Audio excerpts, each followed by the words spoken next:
Good morning to all of you. दोस्तों, आज के क्लास शुरू होने से पहले मैं आप लोगों के सामने एक कविता का लाइन बोलना चाहूँगा या कि आदमी रहता है एक कमरे में, बाकी में उसका गुरूर रहता है। अभी चूँकि मैं यूट्यूब देख रहा था तो किसी कलाकार ने इस वाक्य को दोहराया।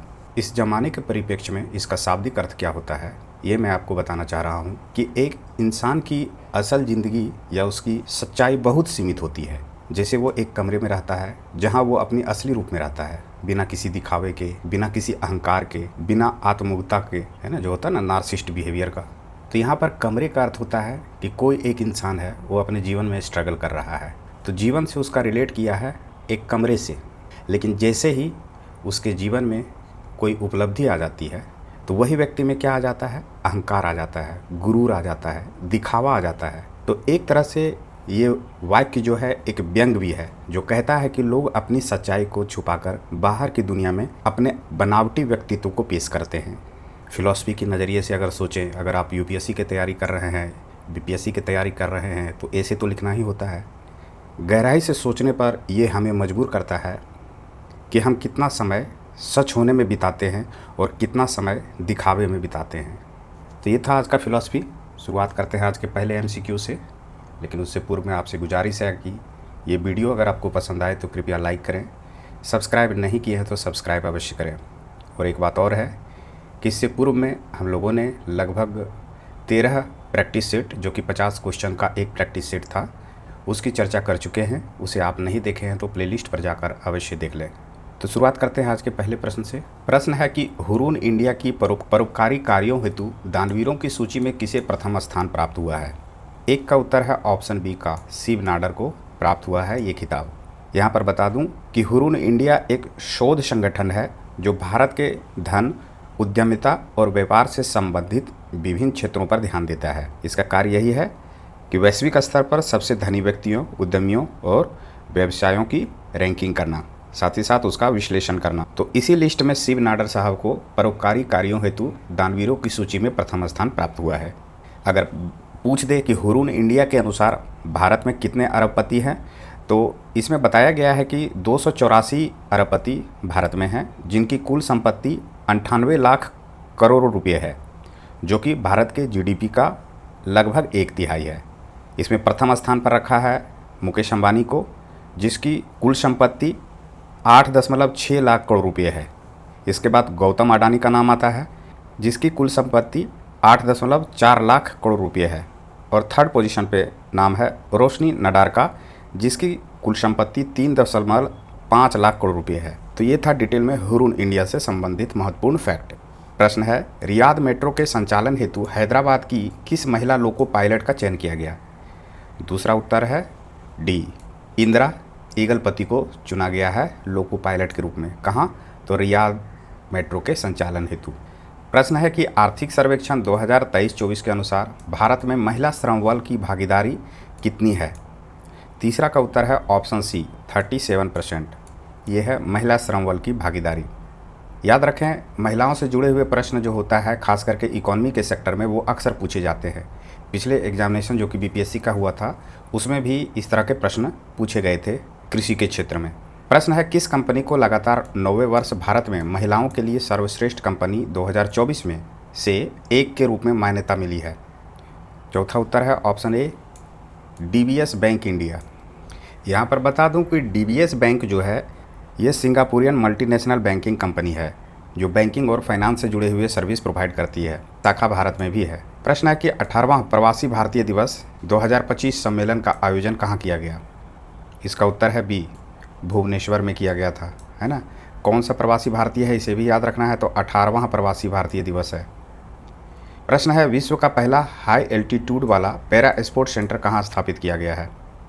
6 का उत्तर है ऑप्शन डी, लेह में किया गया है हाई एल्टीट्यूड वाला पैरा स्पोर्ट सेंटर। प्रश्न है, भारत सरकार द्वारा वंचित कारीगर समुदायों को अपने उत्पाद बेचने में सहायता देने के लिए किस ब्रांड को लॉन्च किया गया है। इसका उत्तर है ऑप्शन बी, ट्यूलिप ब्रांड। बड़ा सुंदर नाम है, याद रखना है। नेक्स्ट है, विश्व बैंक द्वारा समर्थित केरा परियोजना से संबंधित निम्न कथनों पर विचार करें। इसका उत्तर है ऑप्शन डी, इनमें से सभी सत्य कथन है ना। यहाँ सत्य कथन बताना था। तो केरा परियोजना के बारे में है कि यह केरल की परियोजना है, जो कि सत्य है। यह अगले 5 वर्षों हेतु लागू रहेगी, ये भी सत्य है। उद्देश्य क्या है? तो रबर, इलायची की उत्पादक किस्मों को पुनः खेती शुरू करने हेतु मदद करना। प्रश्न है कि बाली यात्रा महोत्सव से संबंधित निम्न कथनों पर विचार करें। यहाँ पर हमें सत्य कथन की पहचान करना है। 9 का उत्तर है ऑप्शन सी, 1 और 3 सत्य है कि एशिया महाद्वीप का ओपन एयर सबसे बड़ा व्यापार मेला है, ये मूल रूप से सत्य है। तीसरा है कि यह कार्तिक पूर्णिमा के दिन आयोजित होता है, ये भी मूल रूप से सत्य है। दूसरा ऑप्शन गलत क्यों है? तो यहाँ पर पश्चिम बंगाल नहीं होगा, यहाँ पर होगा ओडिशा। यह ओडिशा में आयोजित होती है। अगर पूछ दे कि ये किस शहर में और किस नदी के किनारे होती है, तो कटक शहर में होती है और महानदी के किनारे होती है। प्रश्न है वाई इंडिया मैटर्स पुस्तक किसके द्वारा लिखी गई है? तो ये इसका उत्तर है ऑप्शन ए, एस जयशंकर के द्वारा लिखी गई है ये पुस्तक। प्रश्न है रणजी ट्रॉफी के इतिहास में सबसे बड़ी साझेदारी जो कि 606 रनों की हुई है, किस टीम के खिलाड़ी ने की है? इसका उत्तर है ऑप्शन बी, गोवा होगा सही उत्तर। नेक्स्ट है कि नेशनल इंस्टीट्यूट रैंकिंग फ्रेमवर्क 2024 में समग्र रूप से किस संस्थान को प्रथम स्थान मिला है? इसका उत्तर है IISc बेंगलुरु को। प्रश्न है अगस्त 2025 में एशियाई पुरुष हॉकी चैंपियनशिप का आयोजन कहाँ किया जाएगा? इसका उत्तर है राजगीर में किया जाएगा। प्रश्न है देश का 56वां टाइगर रिजर्व से संबंधित निम्न कथनों पर विचार करें। यहाँ पर हमें सत्य कथन की पहचान करना है। तो इसका उत्तर है केवल एक सही है कि गुरु घासीदास तमोर पिंगला टाइगर रिजर्व देश का 56वां टाइगर रिजर्व घोषित किया गया। दूसरा ऑप्शन गलत है। यहाँ पर जो बताया गया है कि यह टाइगर रिजर्व 2800 वर्ग किलोमीटर से अधिक विस्तार के कारण देश का दूसरा सबसे बड़ा टाइगर रिजर्व है। तो 2800 से अधिक, यहाँ पर ये पॉइंट तो सही है, लेकिन यहाँ पर जो दूसरा कह रहा है ये गलत है। दूसरा नहीं होगा, तीसरा सबसे बड़ा टाइगर रिजर्व। अगर पूछ दे राज्य का नाम कि ये गुरु घासीदास टाइगर रिजर्व कहाँ है, तो बता देता हूँ ये छत्तीसगढ़ में है। चलते हैं अगले प्रश्न की ओर। प्रश्न है कि किस रिपोर्ट के अनुसार भारत में 50% महिलाएं देखभाल के कारण कार्यबल से बाहर है? 15 का उत्तर है option b, ILO international labour organisation इसका फुल फॉर्म है।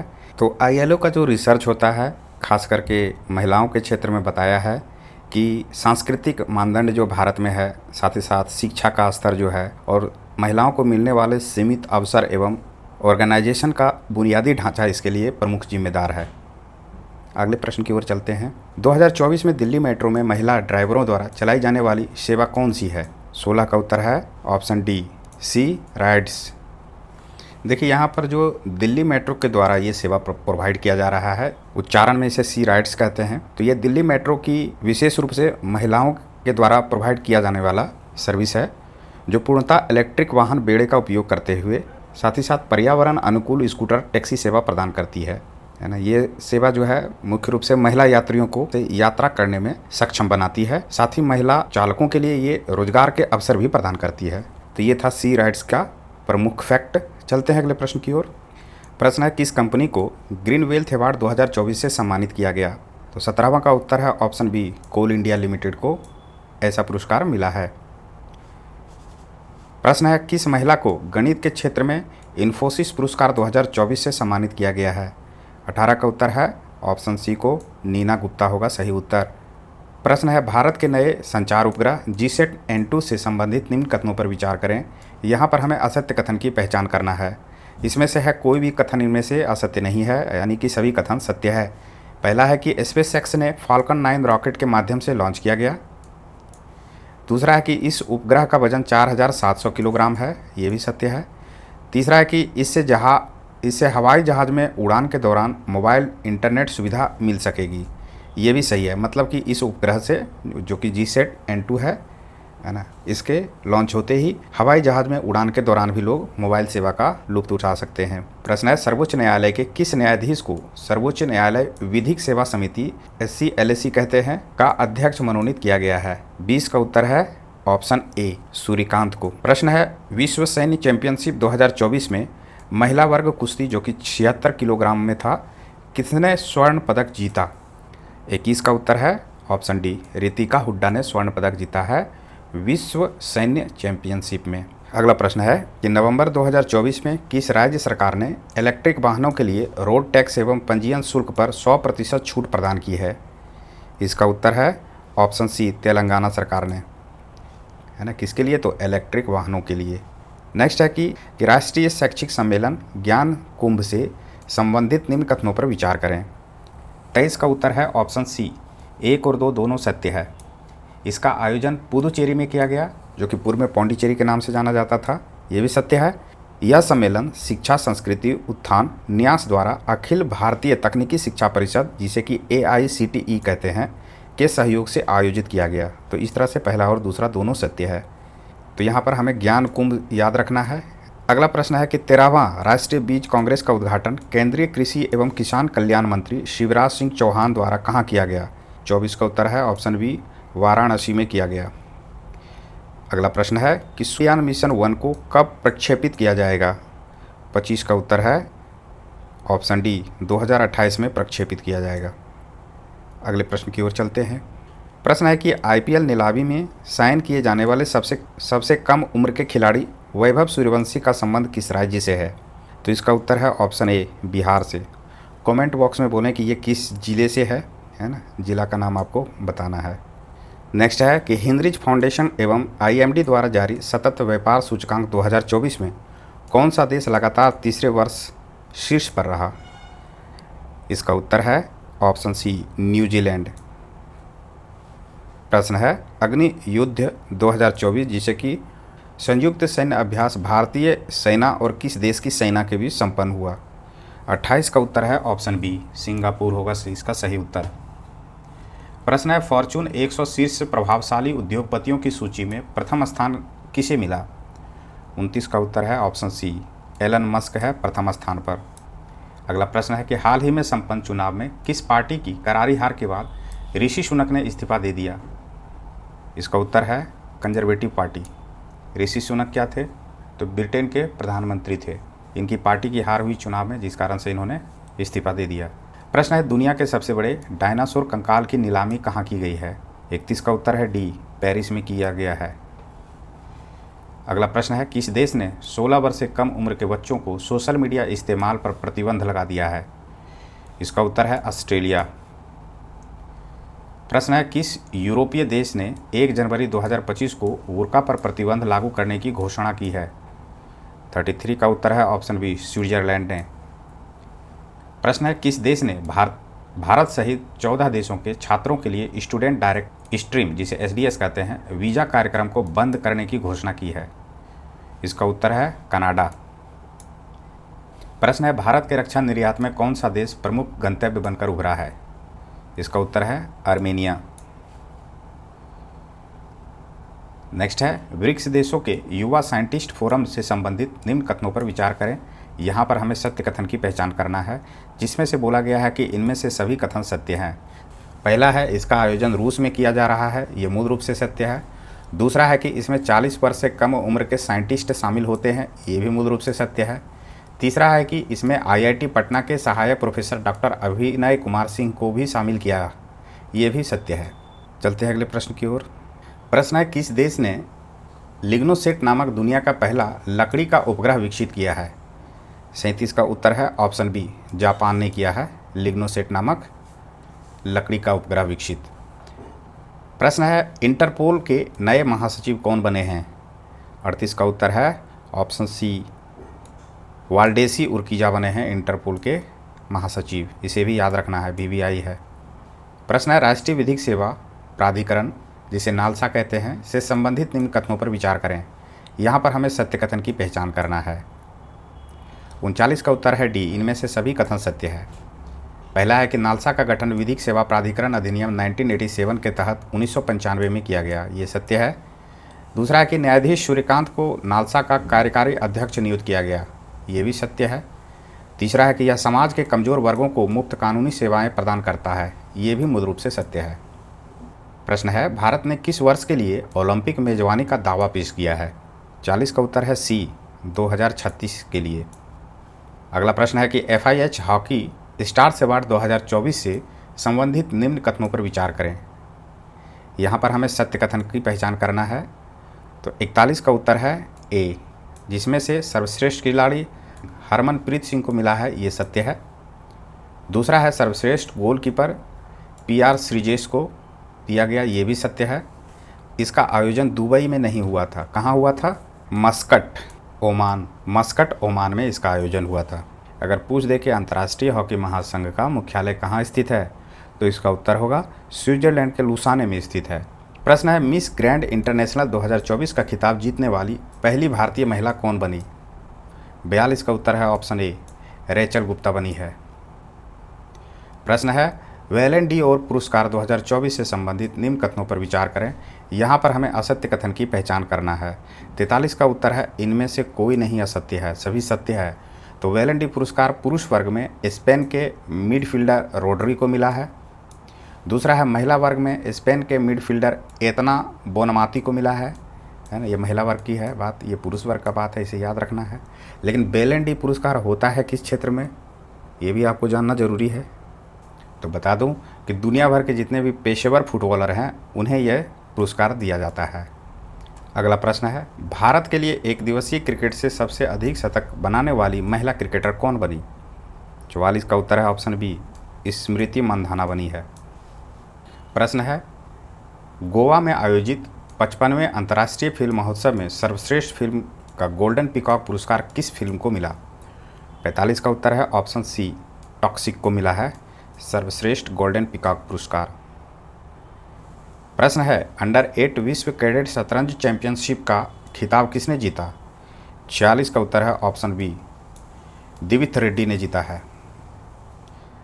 प्रश्न है देश के सर्वश्रेष्ठ पुलिस थानों से संबंधित निम्न कथनों पर विचार करें। यहाँ पर हमें सत्य कथन की पहचान करना है। इसका उत्तर है डी, इनमें से सभी सत्य है। पहला है कि यह केंद्रीय गृह मंत्रालय द्वारा जारी किया जाता है।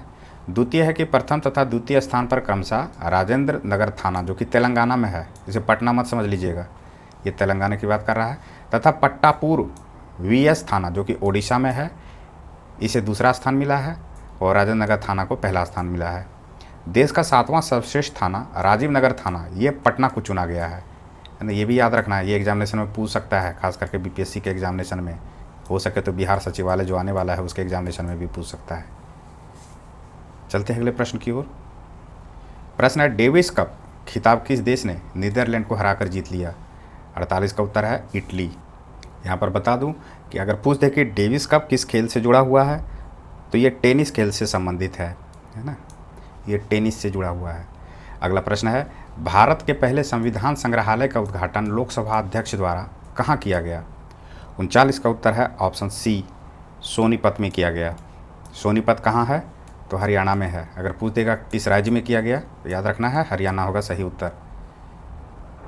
प्रश्न है दुनिया का सबसे टिकाऊ एल्युमिनियम कंपनी 2024 का दर्जा किस कंपनी को मिला है? 50 का उत्तर है option b, Hindalco industries limited को मिला है दुनिया का सबसे टिकाऊ एल्युमिनियम कंपनी 2024 का अवार्ड। तो इस प्रकार से यहाँ पर हम लोगों ने एडिटोरिया करंट अफेयर्स 2025 का प्रैक्टिस सेट 14 कंप्लीट किए हैं, जिसमें से 50 महत्वपूर्ण प्रश्नों को देखे हैं, साथ ही साथ उसमें होने वाले ऑप्शन को भी एक्सप्लेनेशन के साथ कवर किए हैं। अगर आपको यह वीडियो पसंद आया हो तो कृपया लाइक करें, सब्सक्राइब नहीं किए हैं तो सब्सक्राइब अवश्य करें। कमेंट बॉक्स में अवश्य लिखें कि ये वीडियो आपको कैसा लगा। मिलते हैं नेक्स्ट वीडियो में, तब तक के लिए धन्यवाद।